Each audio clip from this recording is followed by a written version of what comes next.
área de que la clase sea un monólogo, o sea, no solamente, si bien es cierto, las circunstancias facilitan a que la única que esté hablando sea yo, pero saben que en cualquier momento pueden escribirme en el chat, que estoy revisándolo constantemente, y también pues les pido, como siempre, su participación ante las preguntas que se van realizando en el desarrollo del tema, ¿sí? Entonces vamos a activar el chat. Ok. No se ve nada, me indica Evelyn. Pero vamos arreglando todo para poder hacer las cosas bien. Joan. Sí, se ve, ya se ve. Ya, perfecto. Ya, listo. Ya se ve todo entonces. Listo. Entonces, vamos a empezar. Perfecto. Vamos a empezar esta clase comentando el tema de los documentos del procedimiento de selección. Acuérdense que en el transcurso de las clases hemos ido ya, creo que ya en algún momento lo vamos a aprender esto así ya como de memoria. Ya sabemos que, a ver, vamos recordando, ¿con qué inicia todo expediente de contratación? ¿Cuál es la partida de nacimiento de un expediente de contratación? ¿Cómo iniciamos un expediente? ¿Con qué documento? ¿Y quién lo genera? Pero vamos haciéndole preguntas así puntuales para que ustedes me puedan. Rosa me dice el requerimiento. A ver quién más. Está bien. Me dice requerimiento que lo hace el área usuaria. Los requerimientos, me dice Lisset, exactamente, ¿no, chicos? Entonces es el requerimiento, que lo elabora ¿quién? El área usuaria, perfecto. Y una pregunta, ¿siempre lo elabora el área usuaria el requerimiento? ¿Siempre, en todas las ocasiones lo va a tener que realizar el área usuaria o hay en algún caso lo puede elaborar otra área? Y de ser la respuesta positiva, ¿quién también la podría elaborar? Rosa me dice sí, Lisset me dice el OEC. A ver, ¿quién más?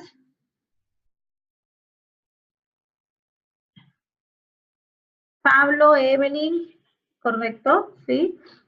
Exactamente, chicos. El TDR lo elabora el área usuaria. Sin embargo, esta área usuaria puede en algunas ocasiones pedirle al órgano encargado de las contrataciones, perfecto, Evelyn, al órgano encargado de las contrataciones que elabore los términos de referencia porque se entiende que éste tiene mayores conocimientos, pero sin embargo, la norma señala que luego de que el OEC elabore esos términos de referencia, va a ser el área usuaria quien va a tener que dar el visto bueno o validar esos términos de referencia, ¿sí? Muy bien, entonces una vez que ya tenemos los términos de referencia, donde se establecen los requisitos que debe cumplir el servicio o las condiciones, el modo, el plazo de entrega, las penalidades que se van a aplicar, etcétera. Luego de ello, sabemos que ya el órgano encargado de las contrataciones elabora su estudio de mercado para determinar el valor referencial, para además asegurar que exista pluralidad de marcas y postores, y para luego tramitar la certificación presupuestal por el gasto que se va a realizar en ese ejercicio. Después de ello, se procede a la aprobación del expediente y el titular de la entidad procede a designar un comité de selección, ¿verdad? El comité de selección es la clase que hemos visto la semana pasada, la clase pasada, y ese comité de selección hemos dicho que debe estar conformado por ¿cuántas personas?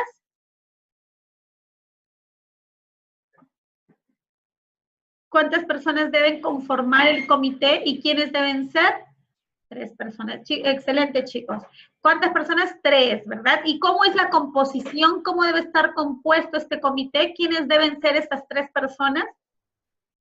¿Recuerdan? 1 obligatoriamente debe pertenecer ¿a qué área? ¿Al área usuaria? Al OEC, perfecto. Ya no al área usuaria, al OEC. Miguel me dice 3 titulares y 3 suplentes, así es. De los 3, 1 debe pertenecer necesariamente al órgano encargado de las contrataciones, el otro debe tener conocimiento en el objeto de la convocatoria y el tercero puede ser cualquiera. Y recuerden que en el caso de consultorías y en el caso de obras, una debe pertenecer al OEC y los otros dos necesariamente deben tener conocimiento técnico del objeto de la convocatoria. OEC técnico y un tercero. Perfecto. Listo, chicos. Entonces, una vez que este comité de selección es elegido, empieza en la tarea de este comité. Y el órgano encargado de las contrataciones encarga el expediente elaborado hasta ese momento al comité de selección. Y a partir de ese momento, el comité es responsable de custodiar ese expediente y de todo lo que suceda en ese expediente. Siempre recomiendo que cuando nos toque ser miembros de un comité de selección, recuerden que ese encargo es irrenunciable, es decir, no podemos renunciar. Solamente está permitido la renuncia en qué casos, o en todo caso el no ser comité en qué casos. ¿Recuerdan ustedes? Se los comenté en la clase pasada. Dijimos que el cargo es irrenunciable, pero solamente había una situación especial que se consideraba para que en todo caso el trabajador no sea miembro del comité de vacaciones, no. CS, no, pues, o sea, allí termina su competencia. Pero hemos dicho que es irrenunciable, salvo que exista cuando, por ejemplo, a mí me designan comité, pero yo indico que mi familiar es el que brinda el servicio. ¿Qué existe allí? ¿Cómo se denomina eso? Y que tal vez yo podría favorecerlo, que tal vez yo podría tener por allí un interés. Cuando existe un conflicto de intereses, ¿sí? Cuando existe un conflicto de intereses, ese miembro del comité sí puede solicitar que sí puede solicitar que en todo caso no sea él el miembro del comité, ¿ya? Esa es la única situación. Recuerden también que estos miembros del comité toman decisiones en conjunto porque son un órgano colegiado y que para decidir sus decisiones se toman por unanimidad, es decir, cuando están los tres de acuerdo, o por mayoría, cuando dos de los tres integrantes están de acuerdo. Y que para que el tercero que no esté de acuerdo con las decisiones del comité tenga valor o se excluya de responsabilidad, este tercero debe necesariamente elaborar un acta o un voto discordante en el que sustente su posición contraria a los otros dos. Esa es la única posibilidad de que ese tercero no responda de la misma manera que los otros dos. Porque los miembros de un comité, recuerden que también se los he indicado, tienen una responsabilidad solidaria. Los tres tienen el mismo rango de responsabilidad frente a sus actuaciones.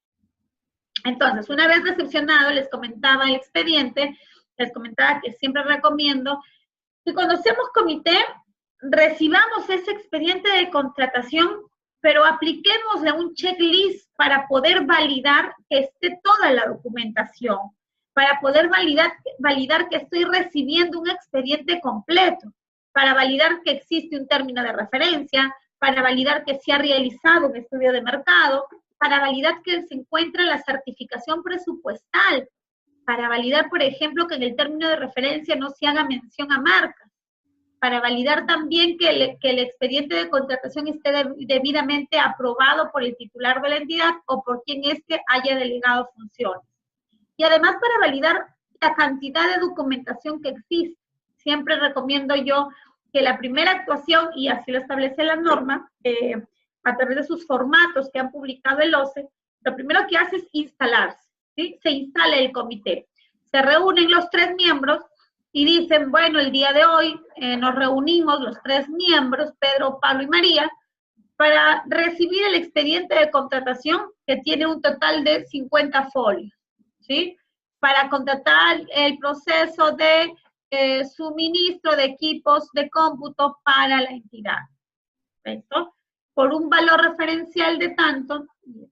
Entonces, Esa es la primera actuación que tiene el comité, que es la de instalarse. ¿Y para qué se instala? Justamente para poder iniciar sus actuaciones. ¿Y qué es lo que tiene que hacer este comité? Este comité tiene que elaborar los documentos del procedimiento de selección, o lo que conocemos como las bases del procedimiento de selección. Es lo que tiene que elaborar, sus bases.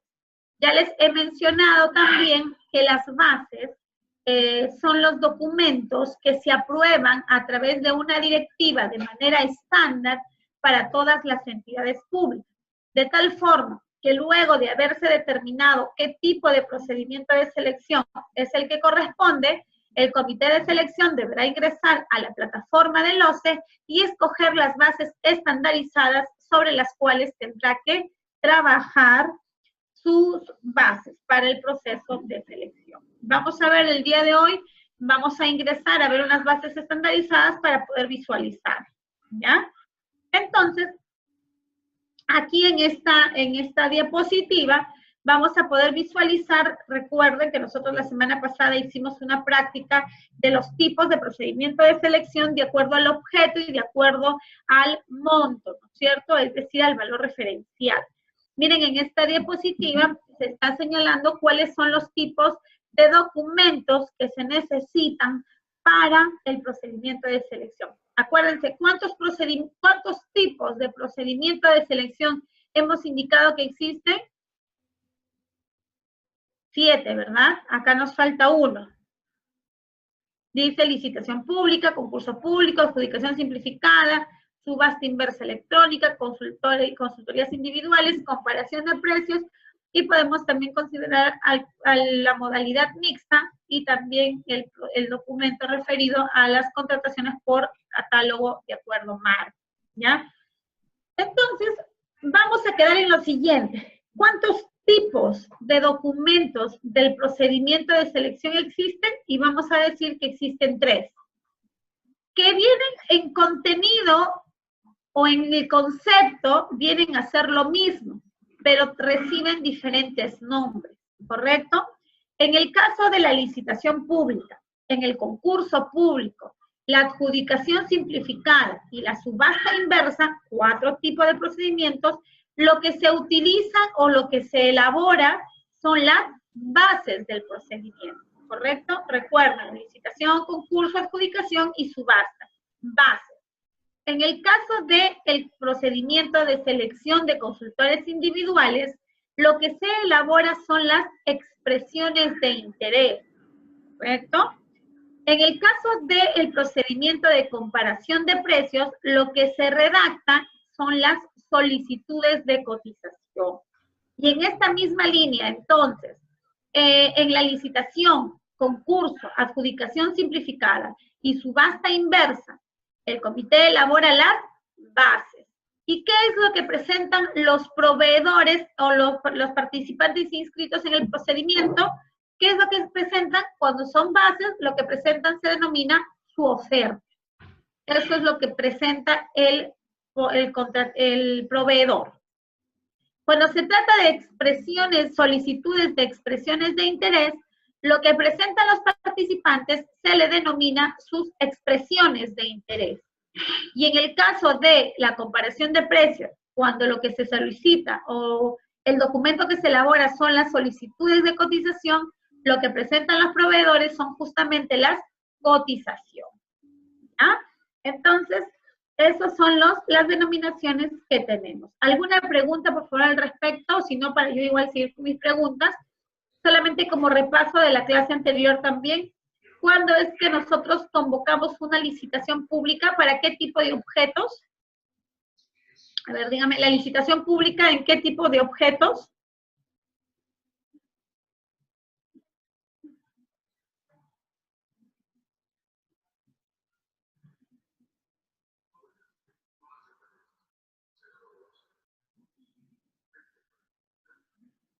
Yesenia me dice para bienes y obras. Licitación pública.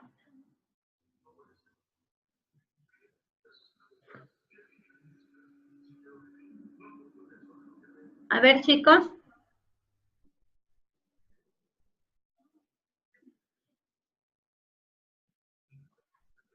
Bienes y obras, Yesenia nada más, ¿alguien más? En la licitación pública, ¿para qué tipo de objeto? Daniela me dice bienes y servicios. A ver, chicos, sí me gustaría que participen para poder saber si ya nos ha quedado este tema. La licitación pública, ¿sí? A ver, si no, para ayudarlos, Evelyn, bienes y servicios. La licitación pública, acuérdense, solamente es para bienes y para obras. El concurso público es solamente para servicios, para cualquier servicio. La adjudicación simplificada sí podía ser para bienes, servicios, ejecución de obras o consultoría. Claro, y ahí teníamos nosotros el cuadrito, ¿no? Yesenia nos recuerda lo del valor referencial mayor a los 400,000 soles y en la ejecución de obras mayor a 1.800.000. Claro, ese es el cuadrito, recuerdan que nosotros vimos la vez pasada, ¿no? Hay que tener en cuenta eso. Entonces recuerden, ¿ya?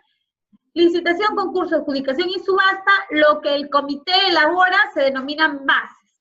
Consultores, selección de consultores individuales, lo que el comité elabora son las solicitudes de expresión de interés. Y cuando se trata de la contratación de comparación de precios, lo que elabora el comité es las solicitudes de cotización. Acuérdense también que nosotros vimos que no siempre se designa un comité, ¿no es cierto? ¿Quién más puede conducir un proceso de selección aparte del comité? ¿Quiénes pueden conducir un procedimiento de selección aparte del comité? ¿O solamente puede conducir un proceso el comité?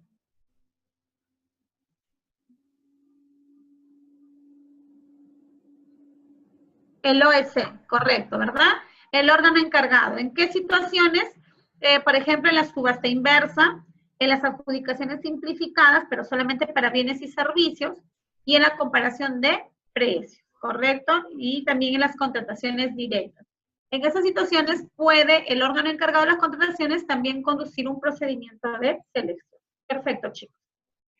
Entonces, vamos a pasar a ver cuál es el contenido mínimo primero de las bases. ¿Sí? ¿Qué es lo que se tiene que elaborar en las bases? En las bases existe un contenido mínimo que lo vamos a desarrollar en esta y en la siguiente diapositiva y luego vamos a pasar a ver las bases estandarizadas del OCE para que ustedes se familiaricen porque me gustaría explicarles cuál es la forma y más sencilla de poder entender. Entonces, ¿cuál es el contenido mínimo? El contenido mínimo sería la denominación del objeto de la contratación. Y la pregunta es, miren, vamos a leer estos 8 puntos, ¿ya? ¿Qué es lo que debe contener las bases? Denominación del objeto de contratación, las especificaciones técnicas, los términos de referencia, ¿sí? O el expediente técnico, la ficha técnica, según corresponda. También el valor referencial. También la moneda en que se expresa, debe expresar la oferta económica. La modalidad de ejecución de llave en mano, si es que corresponde. El sistema de contratación. Acuérdense de los sistemas de contratación, que también ya lo hemos visto. Las fórmulas de reajuste cuando correspondan. El costo de reproducción de las bases. La pregunta es, ¿de dónde, estoy buscando el cargador para la máquina, ¿de dónde sacamos esta información? ¿De dónde el comité completa este contenido mínimo? O sea, si son ustedes comité y le están pidiendo que complete, un segundito porque voy a conectar, les están pidiendo que completen la información, ¿de dónde sacamos nosotros esa información? ¿De dónde saco yo en la denominación del objeto? ¿De dónde saco las especificaciones? ¿De dónde saco el valor referencial? ¿De dónde saco la modalidad, el sistema de contratación, etcétera? ¿De dónde lo saco? Yesenia me dice del término de referencia, pero del término de referencia, ¿podré sacar el valor referencial? Rosa me dice del estudio de mercado. Ok, del estudio de mercado puedo sacar el valor referencial, pero puedo sacar, por ejemplo, el caso de las especificaciones técnicas. Yesenia me dice el resumen ejecutivo. Ya, pero el resumen ejecutivo no me va a contener todos los términos de referencia. Del PIA. Les doy una pista. Sí, del término de referencia, también del estudio de mercado, también del resumen ejecutivo. Todos estos documentos, ¿qué forman? El expediente de contratación, correcto. Entonces, la información está en mi expediente de contratación, que no es un solo documento, que nace con el requerimiento, el estudio, la certificación, etcétera, ¿no? Toda esa información es la que me va a servir para poder realizar el contenido mínimo de las bases. Ahora, hay alguna información que, por ejemplo, no la voy a encontrar en el expediente, como por ejemplo el costo de reproducción de las bases. ¿Cuánto voy a cobrar?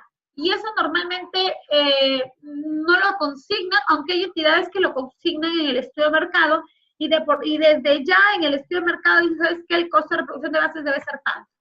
Lo elaboran igual que su TUPAC, dicen son 50 hojas, vamos a hacer como el TUPAC, la reproducción de las copias, ¿no? Y esa es la información que van sacando. ¿Qué otra información debe contener las bases? Los requisitos de precalificación cuando corresponda, ¿ya? La precalificación es para procedimientos de selección. Existe un procedimiento que se denomina licitación con precalificación. Es un tipo de procedimiento facultativo para obras mayores, mal recuerdo, 21 millones de soles, en las que se establece una modalidad de precalificación. Es decir, antes de que los proveedores presenten sus ofertas, pasan por un proceso de precalificación, de tal forma que el comité precalifica ciertos requisitos para que luego de ellos solamente los que aprueben recién puedan presentar sus ofertas. Es un tipo de procedimiento que la norma ha señalado que es muy poco usado y que normalmente se pide que se utilice de manera facultativa para procedimientos mayores a 21 millones de soles. Las bases también deben contener los requisitos de calificación y los factores de evaluación. El día de hoy vamos a conversar un poco de lo que son los requisitos de calificación y los factores de evaluación.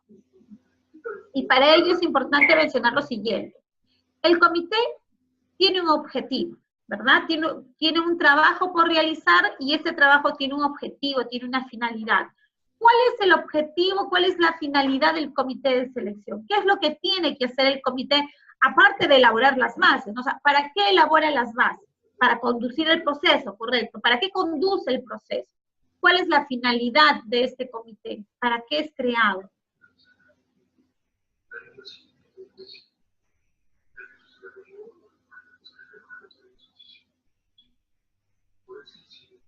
A ver, chicos.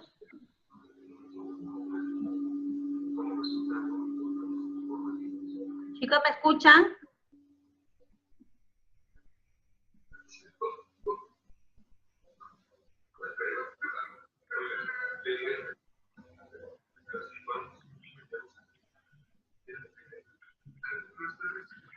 Miguel me dice con la finalidad de convocar a los posibles proveedores, ya, pero su finalidad solamente es convocar a los proveedores, ¿o cuál es mi objetivo? ¿Qué deseo? O sea, ¿qué misión, qué trabajo debo cumplir como comité? El comité jóvenes, abastecer, suministrar, no. El comité lo que va a hacer es seleccionar entre todos los posibles proveedores, seleccionar al postor al que le va a otorgar la buena pro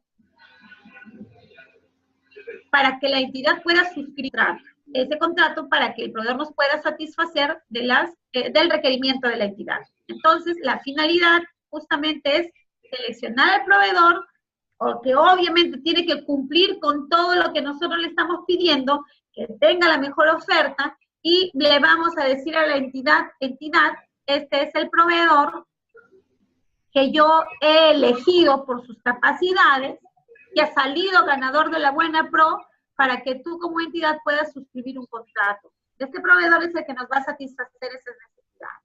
Obviamente, este proveedor debe cumplir con todo lo que señale los términos de referencia. Y dentro de los términos de referencia, aparte de las condiciones que van a regular la prestación del servicio o la compra, ¿sí? También van a existir los requisitos de calificación.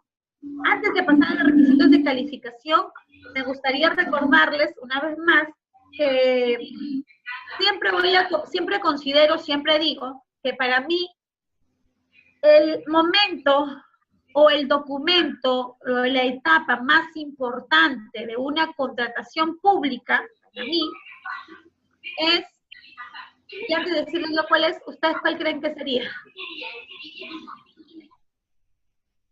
A ver, vayan ustedes pensando, ¿sí? Para ver si coincidimos. Para mí es el término de referencia. Es lo más importante. No significa que lo demás no importe, pero sí para mí es lo más importante porque lo que yo señale en este término de referencia, fíjense ustedes, va a ser la base para que elabore un buen estudio de mercado, para que elabore mis bases, para que escoja un buen proveedor y para que justamente luego me sirva en la ejecución contractual y la entidad pueda efectivamente satisfacer sus necesidades. Entonces, en este término de referencia, además de establecerse las condiciones, que siempre les digo que son muy importantes, como por ejemplo, lugar de entrega, modos de pago, documentos que debe presentar, condiciones, etcétera. También el área usuaria debe establecer los requisitos de calificación. ¿Y qué son los requisitos de calificación? ¿Y qué son los requisitos de calificación? Los requisitos de calificación son ciertos documentos que me van a ayudar a calificar ciertas condiciones del proveedor para que yo como comité pueda seleccionarlo de entre todos. Esos requisitos de calificación son de carácter, por llamarlo así, obligatorio. Es decir, se tienen que cumplir sí o sí. Si el proveedor no acredita el cumplimiento de los requisitos de calificación, su oferta es automáticamente descalificada, ¿correcto? Esos son los requisitos de calificación. Como práctica de este taller, yo les voy a dejar, le voy a pasar a Joana una pequeña práctica para que ustedes puedan diferenciar cuál es un requisito de calificación y cuál es un factor de evaluación. Porque quiero en esta clase que nos quede claro cuáles son sus diferencias, ¿ya? Así es que vamos tomando nota, algunos apuntes y finalmente les voy a hacer algunas preguntas de retroalimentación. Entonces, tenemos que los requisitos de calificación son documentos que le van a servir para acreditar el cumplimiento de ciertas condiciones que el proveedor debe cumplir de manera obligatoria. Porque si no las cumple, simplemente su oferta es descalificada. Además de estos requisitos de calificación, también tenemos otros documentos o denominados factores de evaluación. ¿Y qué son los factores de evaluación? Los factores de evaluación son aquellos criterios, ¿sí?, que adopta el comité de selección a efectos de poder dar puntaje a los proveedores que yo estoy calificando, ¿sí? Y poder diferenciarlos, o sea, de tal forma que de repente todos son buenos, todos los proveedores son buenos porque todos cumplen con los requisitos de calificación. Pero para poder diferenciarlos y para poder saber yo quién es el ganador, porque todos pueden ser muy buenos, pero yo necesito un solo ganador, se establecen los factores de evaluación. ¿Y cuáles son esos factores de evaluación? La norma señala que el único factor de evaluación obligatorio en el caso de bienes y servicios es el factor referido a la oferta, es decir, al precio. Y este factor de evaluación, cuando es el único factor de evaluación, debe obtener un puntaje de 100 puntos, ¿correcto? ¿A quién se le otorga esos 100 puntos? Al proveedor que tenga el menor o el mayor precio. ¿Qué me dicen ustedes? Si mi factor de evaluación es solamente el precio y me dice que debo otorgarle 100 puntos, ¿a quién le otorgo esos 100 puntos? ¿Al proveedor que me ofrezca mayor precio o al proveedor que me ofrezca menor precio? Menor precio, ¿correcto? A ese proveedor le asigno 100 puntos. Y a los demás proveedores que tengan precios mayores, el puntaje inversamente proporcional. Se hace una regla de 3 simple y se le aplica ese factor de evaluación. Pero la norma señala que también pueden existir otros factores de evaluación, como por ejemplo, las mejoras, ¿correcto? Como por ejemplo el plazo de entrega, como por ejemplo las garantías. También puede utilizarse como factor de evaluación la capacitación ofrecida para la entidad o para sus trabajadores. Estaba viendo una serie chévere, me quedé en los 25 capítulos. A ver, ¿alguno de los chicos tiene? ¿Joana? Hola, Joana. ¿Alguno de los chicos tiene activado su micrófono? Por favor, desconectarlo.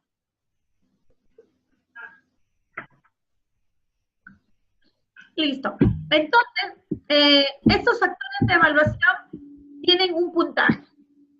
Les decía que cuando utilizo únicamente el factor de evaluación precio, el puntaje para este factor será 100. Pero cuando utilice otros factores de evaluación, la norma señala que al precio debo colocarle 50 puntos y a los otros factores el puntaje que el comité decide. ¿Ya? Entonces, de lo que les he explicado hasta aquí, me gustaría que ustedes me digan por lo menos 2 diferencias que ustedes pueden encontrar entre lo que es un requisito de calificación y lo que es un factor de evaluación. Por lo menos 2, ¿sí? A ver, vamos chicos, un esfuerzo.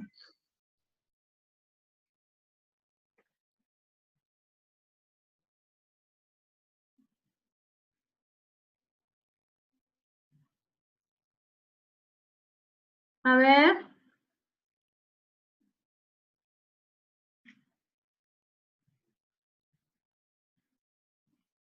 A ver, chicos, ¿están pensando?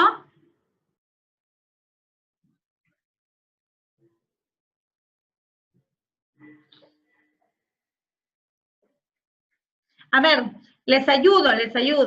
Les vamos a hacer una ayudita, ¿ya? ¿Cuál de los dos o los dos tienen puntaje? ¿Los requisitos de calificación o los factores de evaluación? O de repente los dos. ¿A cuál de los dos o los dos se les asigna puntaje?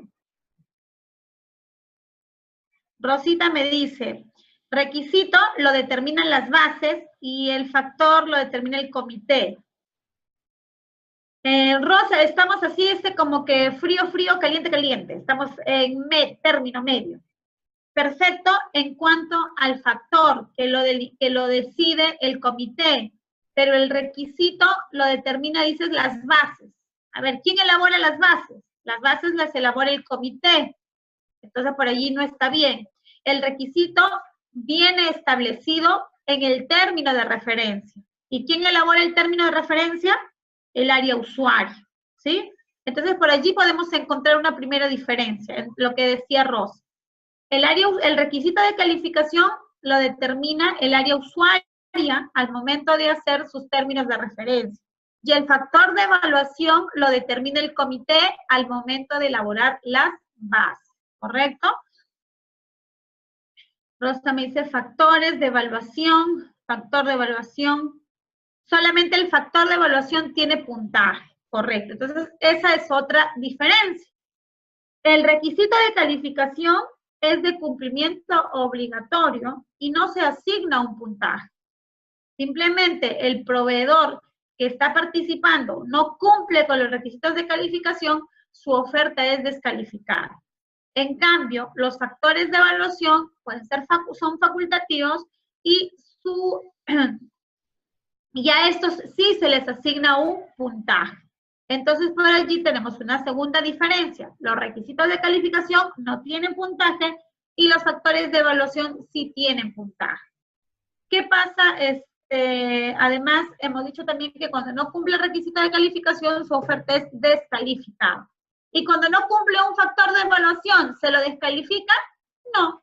Simplemente no se le asigna el puntaje otorgado para ese factor de evaluación. ¿Ya? Esas son entonces algunas diferencias que podemos encontrar entre un requisito de calificación y un factor de evaluación. Entonces, ya hemos mencionado ¿cuáles podrían ser los factores de evaluación? Menciónenme por lo menos 3 factores de evaluación de los que estamos conversando. 3 factores de evaluación. Ay, rapidito, porque eso lo acabamos de mencionar, ¿no?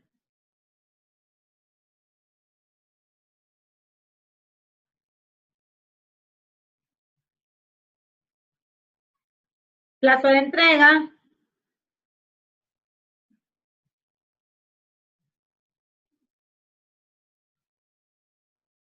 Precio.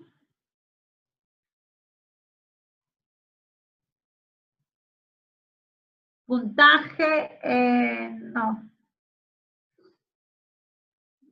Puntaje, Evelyn, no. Rosa, cuidar el medio ambiente se refiere a la sostenibilidad social y ambiental.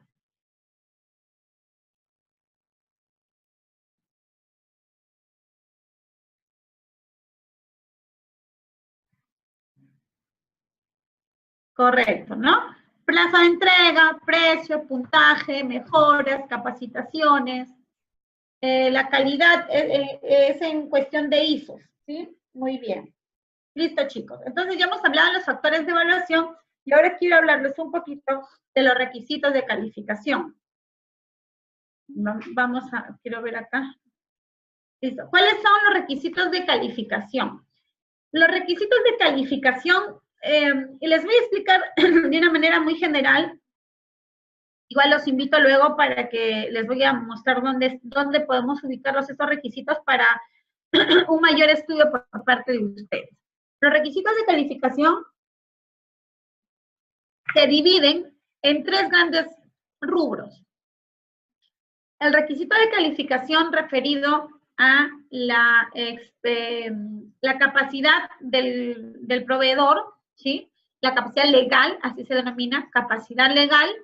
Dentro de la capacidad legal tenemos la representación y el requisito de habilidad.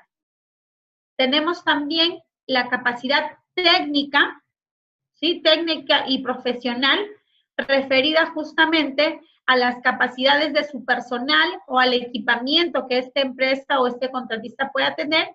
Y tenemos el tercer rubro, que sería la experiencia del postor, ¿correcto? Esos 3 rubros son los que se abarcan los requisitos de calificación. Capacidad legal, capacidad técnica y experiencia. Dentro de cada uno de estos rubros se incluyen algunas calificaciones. En el requisito de capacidad tenemos la representación y la habilitación. Cuando hablamos de representación, hablamos de documentos como una vigencia de poder y la copia de un DNI tratándose de personas naturales.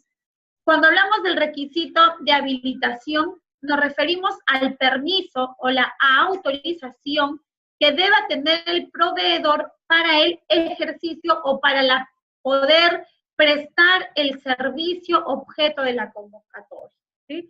Por ejemplo, hay algunos servicios que solamente pueden ser brindadas por algunas empresas que están autorizadas para realizar el servicio. Por ejemplo, no todos los proveedores del Estado pueden vender combustible. No todas las empresas pueden hacer el servicio de mensajería y courier, ¿verdad? Para ello solamente existen ciertas empresas que están autorizadas. Esa autorización es el requisito de habilitación. No todas las empresas pueden brindar el servicio de vigilancia. Necesitan tener un permiso para poder realizar este servicio de vigilancia. Esa habilitación, ese permiso constituye el requisito de habilitación. En cuanto a la capacidad técnica, les vuelvo a indicar que en la capacidad técnica lo que se evalúa es el tema del equipamiento y el tema del personal propuesto respecto a las calificaciones y a las cualidades del personal. Y en cuanto a la experiencia, lo que se va a evaluar es la experiencia del proveedor por ventas o por prestaciones del servicio o por ventas de bienes que sean iguales o similares al objeto de la convocatoria. Para ello, el comité establece qué es lo que se va a considerar como iguales o similares, ¿ya? Eso es entonces lo que podemos aprender de manera general respecto de los requisitos de calificación y los factores de evaluación. Entonces seguimos, todo eso tiene que estar en las bases. ¿Qué más tiene que haber en las bases? Las instrucciones para formular ofertas, además de las garantías aplicables. No sé si ya lo vieron, pero deben saber que existen, el proveedor para la firma del contrato debe presentar garantías. ¿Cuáles son las garantías que presenta? Las garantías de fiel cumplimiento y, en todo caso, la garantía por adelanto, ¿sí? En las bases, vamos a llamarlo así, son las reglas de juego, son las instrucciones que la entidad le da al proveedor para que pueda presentar su oferta. Entonces, estas bases deben ser lo suficientemente claras para que el proveedor deba y sepa cómo presentar su oferta, ¿no? Por eso dice las instrucciones para formular. La modalidad de ejecución, la norma también señala que cuando se trate de ejecución de obras, en las que se hubiese realizado o se hubiese precisado que van a existir entregas parciales del terreno, esa precisión también tiene que hacerse en las bases, ¿ya? También en el caso de obras se señala que debe consignarse los mecanismos para asegurar la terminación de la obra en caso exista nulidad, en caso exista una resolución de contrato por causas imputables al contratista, ¿ya? Y las demás condiciones contractuales y la proforma del contrato cuando corresponde. Eso es lo que corresponde en las bases. Quiero ingresar un ratito, voy a tratar de compartir mi pantalla. Ustedes me van indicando si es que la visualizan, ¿ya? En un segundito. Vamos a minimizar. Vamos a cerrar esto. Y vamos a ver. Pueden ingresar, si ustedes están en su máquina, ayúdenme, yo les voy a ir hablando. Coloquen todos oce.gov.pe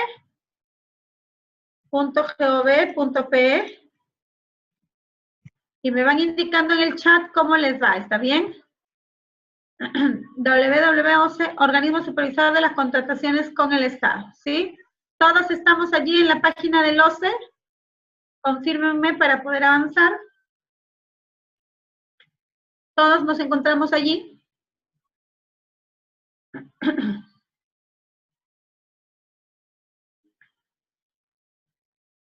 Sí, chicos, todos estamos en la página del OCE.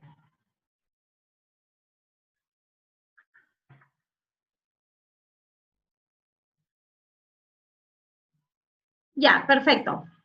Listo, entonces.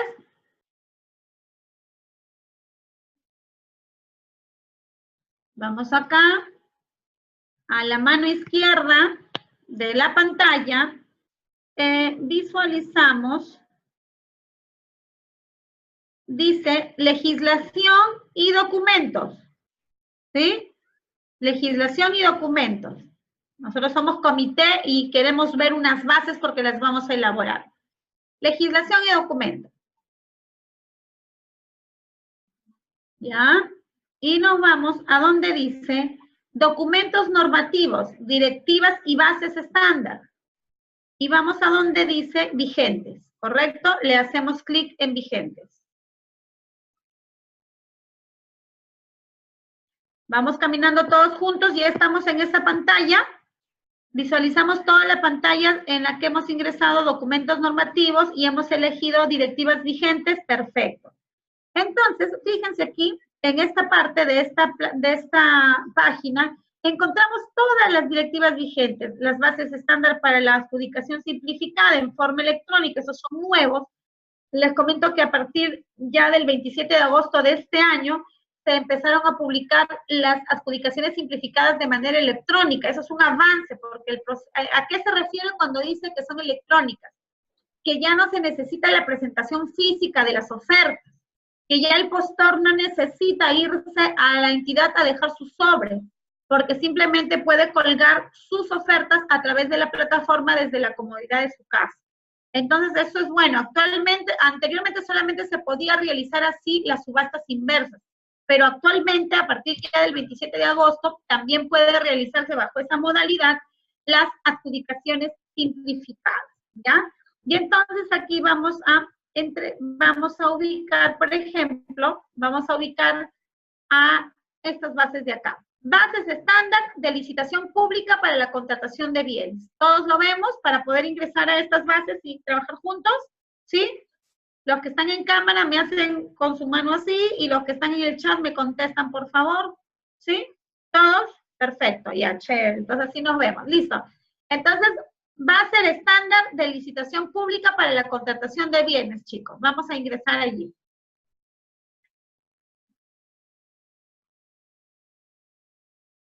Y la abrimos.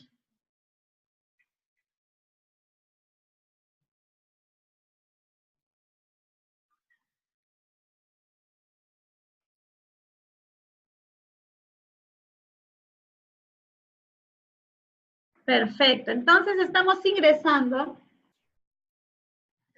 Les presento a ustedes, chicos, a unas bases estandarizadas. Estas son las bases estandarizadas. ¿Ya?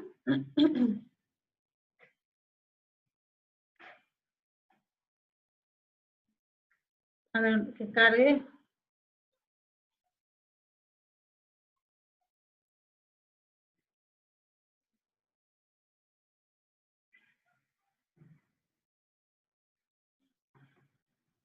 Sí está cargando. Ok, esperamos que carguen, porque quiero que todos vayan. Pero sí pueden visualizar mi pantalla, porque si visualizan mi pantalla, puedo ir avanzando. Yesenia me pregunta, ¿qué debo hacer si una entidad ha publicado una adjudicación directa, una adjudicación simplificada de bienes hace esa semana, pero la formulación de consultas eran presentación presencial y ya pasó la etapa hoy? Bueno, si ya pasó la etapa, Yesenia, tú como proveedor ya no puedes hacer nada. Tú como proveedor ya no puedes hacer nada, porque justamente las fechas, ahorita vamos a ver también, las fechas de un calendario, de un procedimiento de selección, los plazos precluyen. Es decir, ¿qué significa que precluyen? Que una vez culminada la etapa, ya no puedo regresar. Me dice, ok. O sea, lo que tú estás diciendo es que las consultas fueron presenciales y no pudieron no pudieron presentarlas de manera electrónica. Ya, allí sí hay una transgresión, porque actualmente las consultas ya se presentan de manera electrónica. Ya, ahora vamos a visualizar acá. Ok, me pregunta Pablo, un ratito acá, Pablo me pregunta, ¿cuál es la diferencia entre unas bases estandarizadas y unas bases integradas? Las bases estandarizadas son, por llamarlo así, la versión 1 de tus bases. Es la primera vez que tú sales al proveedor y le dices, toma, estas son mis reglas de juego para poder participar de mi proceso de selección. Cuando nosotros elaboramos las bases, colocamos toda la información y el proveedor tiene la oportunidad de poder realizar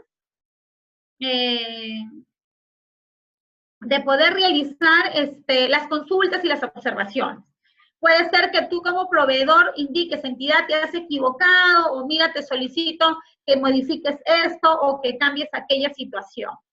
Luego de haberse presentado las consultas y las observaciones, la entidad está en la obligación de colgar un pliego absolutorio de esas consultas y observaciones. Después de esa etapa, la entidad tiene la obligación de publicar sus bases integradas, que vienen a ser la segunda versión, o mejor dicho, como dice tu amiga Evelyn, tu compañera Evelyn, las bases integradas ya son las modificadas.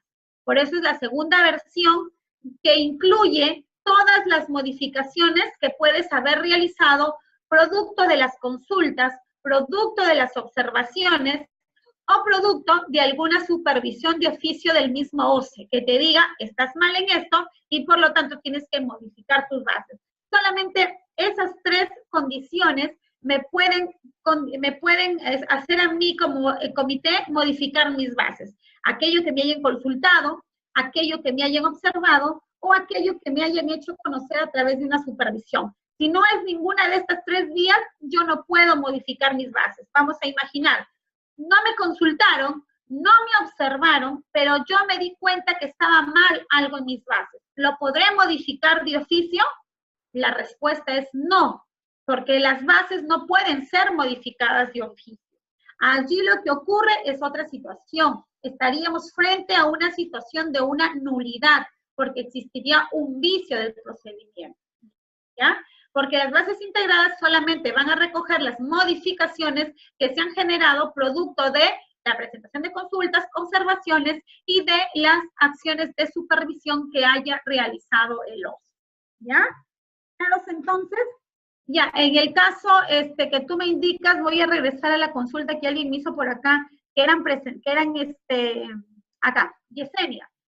Lo que yo te podría sugerir, Yesenia, es que en este caso, bueno, si ya pasó, lo que tendrías que hacer es presentar, te sugiero, un escrito diciendo, pues, pone de conocimiento irregularidades sucedidas en el proceso de selección tal. Y ese documento, tú tendrías que explicar qué es lo que ha pasado, ¿no? Indicarles, señores miembros de la entidad, de acuerdo a la norma de contrataciones, se señala que la presentación de consultas y observaciones se realiza a través de la plataforma ICEAS. Sin embargo, la entidad ha incumplido con dicha disposición y ha consignado en sus bases que deben ser presentadas.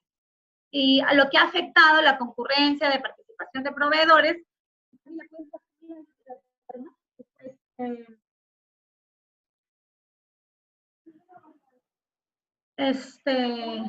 Ajá.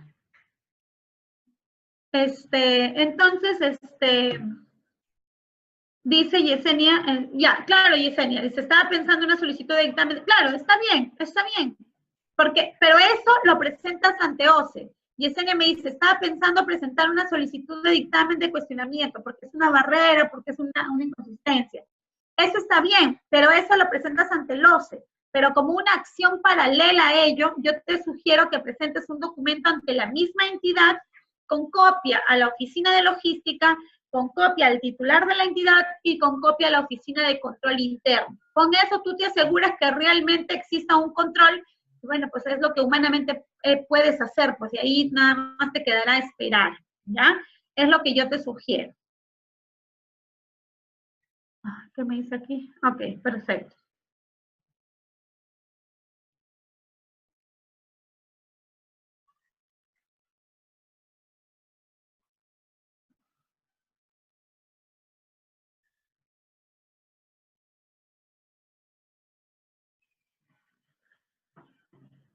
Listo, entonces, chicos, les quiero comentar aquí muy brevemente, les pido, yo sé que me prestan siempre atención, les pido más atención en este momento porque les voy a indicar algo. Las bases estandarizadas, en realidad, están pensadas o están divididas en dos partes. Tenemos la primera parte denominada la sección que está acá, ¿sí? Vamos a ver ustedes, empieza primero que nos hacen una denominación, y luego tenemos aquí un título que dice,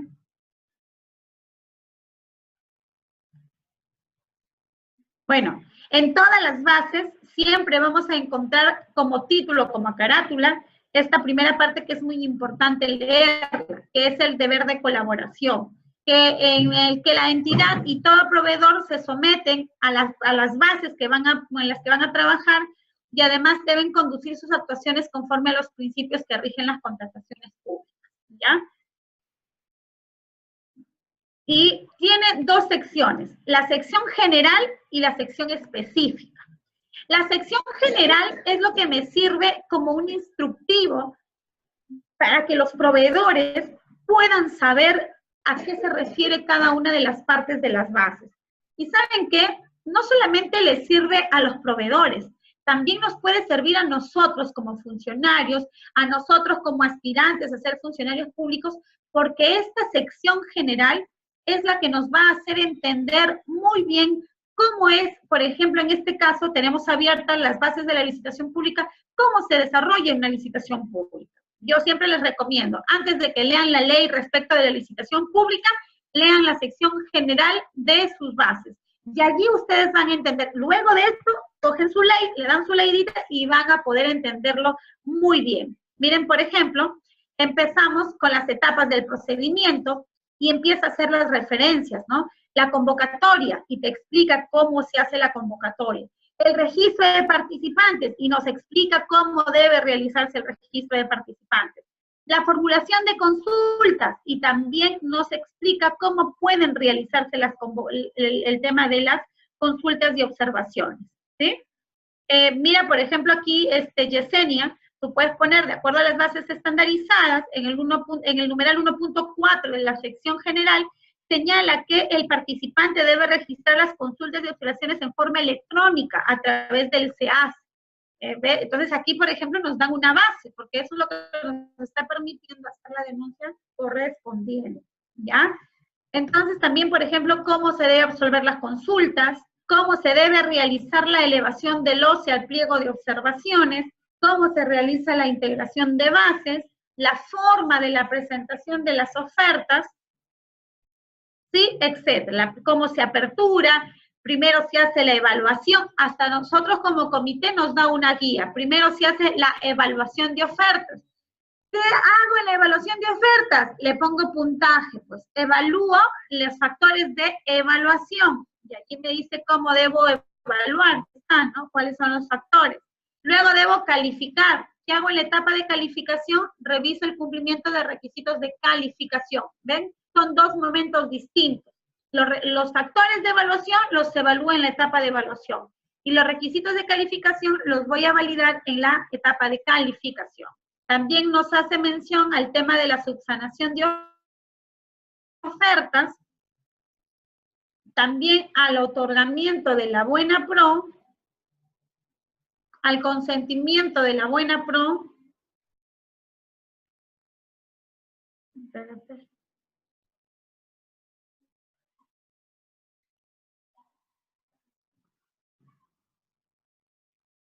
El recurso de apelación, también cómo se regula este recurso de apelación, los plazos para la interposición del recurso de apelación, y luego pasamos al capítulo 3, donde nos hace mención al contrato, el plazo de ejecución contractual, las garantías, etcétera.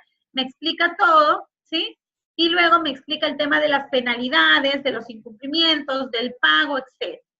Esa es la sección general, es como un instructivo de cómo se realiza, cómo se va a realizar el procedimiento de selección. Mientras que en su segunda etapa o en su segunda sección denominada sección específica, es una sección que debe ser completada por el comité. El comité no puede modificar nada de la sección general, es meramente ilustrativa, no puedo realizar ninguna modificación. Mientras que en la sección específica, ustedes se van a dar cuenta, y aquí sí empieza el trabajo del comité, porque lo que tengo que hacer es llenar mis bases. Por ejemplo, me dice entidad convocante, nombre, yo tendré que colocar aquí, por ejemplo, Municipalidad Provincial de Piura, por ejemplo, ¿sí? Tendré que poner el número del RUC, tendré que poner domicilio legal, el teléfono, el correo electrónico. El objeto de la convocatoria, y aquí también, Camilita, puede servir la puerta.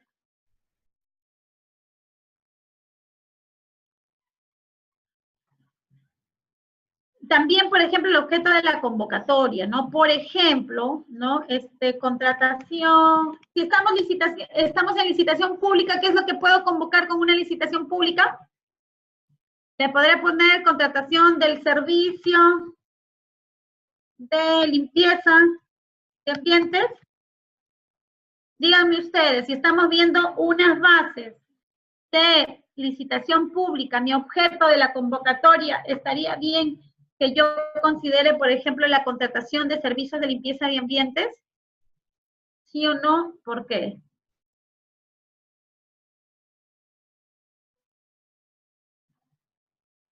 No, ¿verdad? Por ahí me están diciendo algunos que no, Yesenia, Rosa. No, porque es un servicio, correcto, ¿verdad? Y la licitación pública hemos dicho que solamente es para bienes o para obras, por lo tanto estaríamos mal. ¿Qué bases estandarizadas debería usar si es que estoy convocando una contratación de servicio de limpieza por 500,000 soles? ¿Qué bases debo utilizar? Allí sí debería utilizar unas bases para concurso público, ¿correcto? Entonces aquí diría, oye, comité, nos hemos equivocado, no tenemos que usar una de licitación, tenemos que usar una de concurso.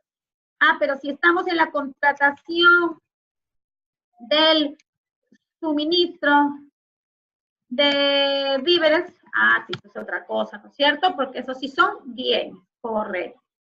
Camilita, abre la puerta. Deme un segundito, chicos, por favor. Camilita, abre la puerta para que te va a entregar un documento, una bolsa. Listo, chicos. Entonces, les mencionaba que esta es la parte general donde se va a ir considerando toda la información. También referente al valor referencial en cuanto a toda la información. Y quiero llegar para poder terminar con esto. En la parte de aquí, y les dejo como tarea, si quieren distraerse un poco, bajo la condición de que cualquier cosa que no le entiendan me la puedan preguntar, existe una parte donde dice calendario, y es un ejercicio bastante dinámico y bastante interesante para poder entender las etapas de un procedimiento de selección, en este caso de un concurso, de una licitación pública. De poder llenar, a ver si ustedes se ponen la tarea, de poder realizar cada uno de ustedes este calendario de un procedimiento de selección, ¿sí?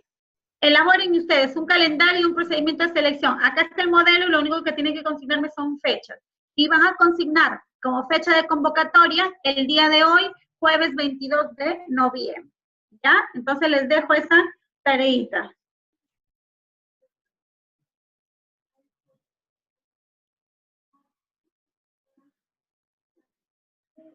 Listo, chicas. Ya, ahí está entonces su calendario y déjenme llegar a la última partecita.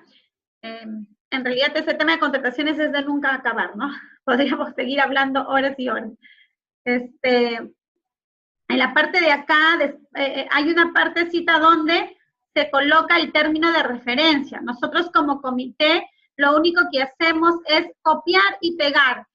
Todo el término de referencia lo copiamos en esta etapa, en esta partecita que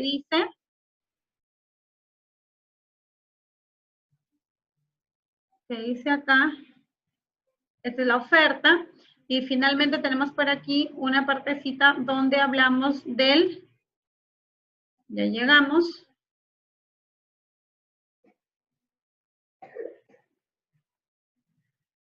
del término de referencia, ¿ya? Acá, capítulo 3, requerimiento. Aquí copiamos y pegamos todas las especificaciones técnicas porque estamos hablando de un bien. Se copia y se pega nada más, ¿ya? Hola Camila, que espera un ratito. Y aquí en esta página tenemos los requisitos de calificación.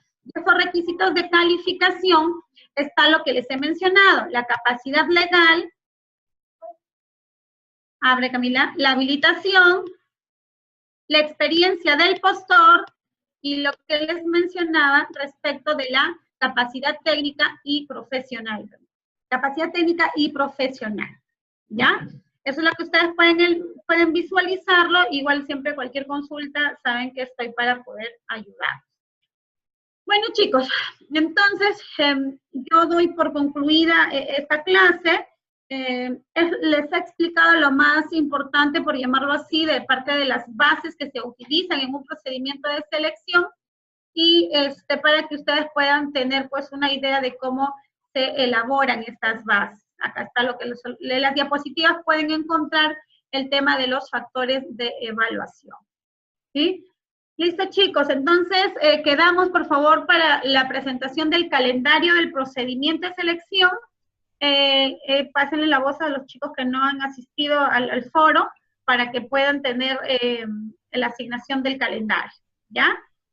Cualquier consulta ya saben a través de Joana. Por mí ha sido todo, espero vernos nuevamente, ¿sí?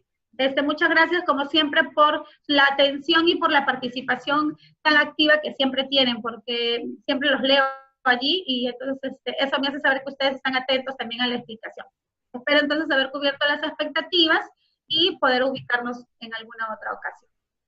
Listo, gracias. Joana. Gracias, Victoria. Listo, Joana. Los dejo entonces, ¿ya? Les hace recordar que estaría pendiente ese trabajito del calendario, que me gustaría que lo trabaje. Ya, ¿me mandas en Word, por favor? Ya, está bien, te lo paso en un ratito el Word, ¿ya? Perfecto, Victoria. Listo. Chao, Joana, gracias. Hasta luego. Cuídate. Chao, chao. Buenas noches, chicos. Buenas noches con todos. Chao.